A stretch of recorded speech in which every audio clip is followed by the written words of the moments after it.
साथ में सभी पंच को मेरा नमन। सब गुरु भुल्लू दादा तजले उतारी,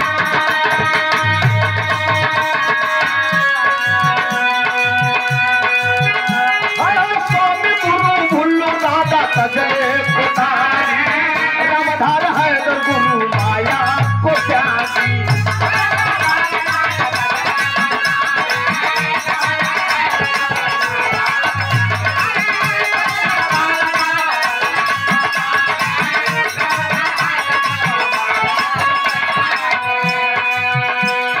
रामचंद्र पाल,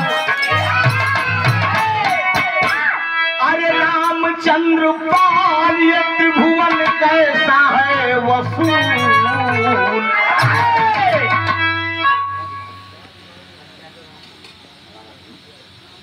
परम पूज्य आप बच्चा यादव जी रामापुर के, इन्होंने लिखा है कि अरे रामचंद्र पाल, ये त्रिभुवन कैसा है वसूल।